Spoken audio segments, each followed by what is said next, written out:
کسی قسم کی کسی کو کوئی غلط فہمی نہیں ہونی چاہیے. تمام اپنے علماء کرام کا احترام کرتے ہیں. ویپن کے ساتھ آئے گا اس کو کسی صورت بھی ہم اجازت نہیں دیں گے کہ وہ آپریٹ کر سکے. اگلے چند دنوں میں خود پتہ چل جائے گا کہ کیا ہو رہا ہے. صوبائی گورنمنٹ اس کو ہینڈل کر رہی ہے. کوئی جھتہ اسلحے کے ساتھ کہیں بھی ہوگا اس کے خلاف ایکشن لیا جائے گا. سوشل میڈیا پر بیانیہ بنایا جا رہا تھا کہ حکومت کسی ایک مکاتب فکر کے خلاف ایکشن لے رہی ہے. اسلحے کے ساتھ جو آئے گا اسے نہیں چھوڑیں گے.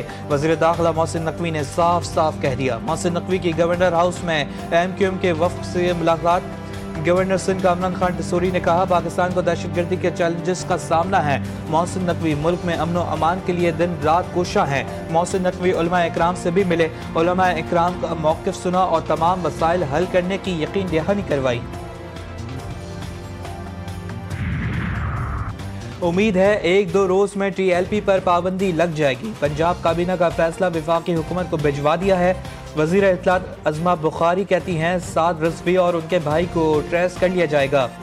بہت جلد قانون کی گرفت میں ہوں گے. سعد رضوی کے نام پر 95 بینک اکاؤنٹس مسروقہ اور غیر مسروقہ جائیداد سیل کر دی گئیں.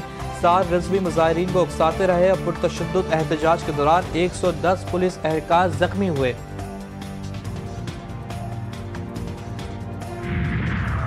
خیبر پختونخوا کو دی گئی ایک گاڑی کی قیمت 10 کروڑ روپے ہے. وفاق نے مالی مشکلات کے باوجود خیبر پختونخوا حکومت کو گاڑیاں دی.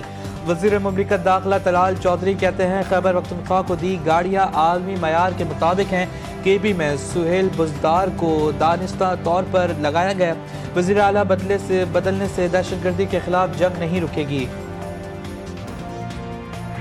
بھارتی وزیراعظم سے تفصیلی گفتگو ہوئی. انہوں نے کہہ دیا پاکستان کے ساتھ جنگ نہیں ہونی چاہیے. امریکی صدر کی وائٹ ہاؤس میں دیوالی کی تقریب سے میڈیا سے گفتگو. ڈونلڈ ٹرمپ نے کہنا تھا کہ مودی سے تجارت سمیت مختلف امور پر بات چیت ہوئی.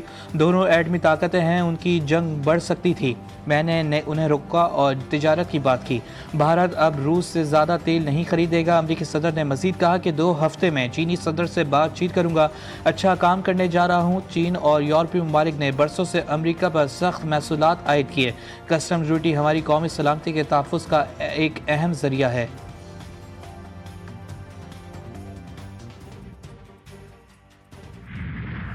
بلوچستان پاکستان کا فخر. حب الوطن بلوچ عوام باصلاحیت اور پرعزم. نوجوان ترقی اور دیرپا استحکام کے لیے اپنا کردار ادا کرے. فیلڈ مارشل کا 17واں نیشنل ورکشاپ بلوچستان کے شرکاء کو پیغام. جنرل آصف منیر کا کہنا تھا کہ بھارتی اسپانسر فطرت الہندوستان اور فطرت الخوارج عوام مخالف پروپیگنڈا اور تشدد کو ہوا دے رہے ہیں. قومی سلامتی پر کسی بھی خلاف ورزی کا بھرپور جواب دیا جائے گا. دہشت گرد پراکسیز کو ختم کرنے کے لیے تمام ضروری اقدامات کیے جائیں گے. پاکستان خطے میں امن و استحکام کا خواہ, تاہم ملکی سرحدی سالمیت کی کسی بھی قسم کی خلاف ورزی براہ راست یا بلا واسطہ بھرپور اور فیصلہ کن جواب. پاک افغان ترخم بارڈر تاحال بند, جلد کھولے جانے کا امکان. پاکستان کا اعلیٰ سطح کا وفد کابل پہنچ گیا. افغان حکام سے 2 طرفہ تجارت اور بارڈر امور پر بات چیت ہوگی. سرحدی انتظامات اور تجارتی تعاون بڑھانے پر غور متوقع. 1 ڈاکومنٹ پر بھی تفصیلی مشاورت ہوگی. سفارتی ذرائع کے مطابق یہ دورہ پہلے سے طے شدہ تھا. پاکستانی وفد متعدد افغان حکام سے الگ الگ ملاقاتیں کرے گا. باہمی اعتماد سازی اور تعاون بڑھانے پر بھی گفتگو ہوگی. سرحدی نقل و حرکت کا نظام مزید مؤثر بنانے کے جائزہ لیا جائے گا. Time line that we'll watch till such and such date and then extend. It's we are at the moment we have a ceasefire agreement.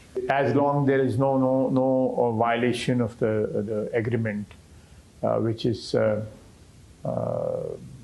which is already in force.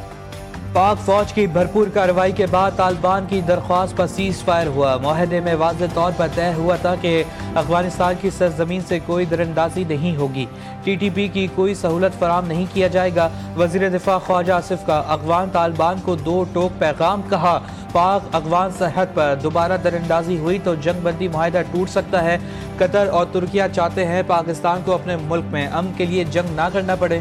دونوں ملک نیک نیتی کے ساتھ ثالثی کر رہے ہیں. ہمیں ان پر بھرپور بھروسہ ہے.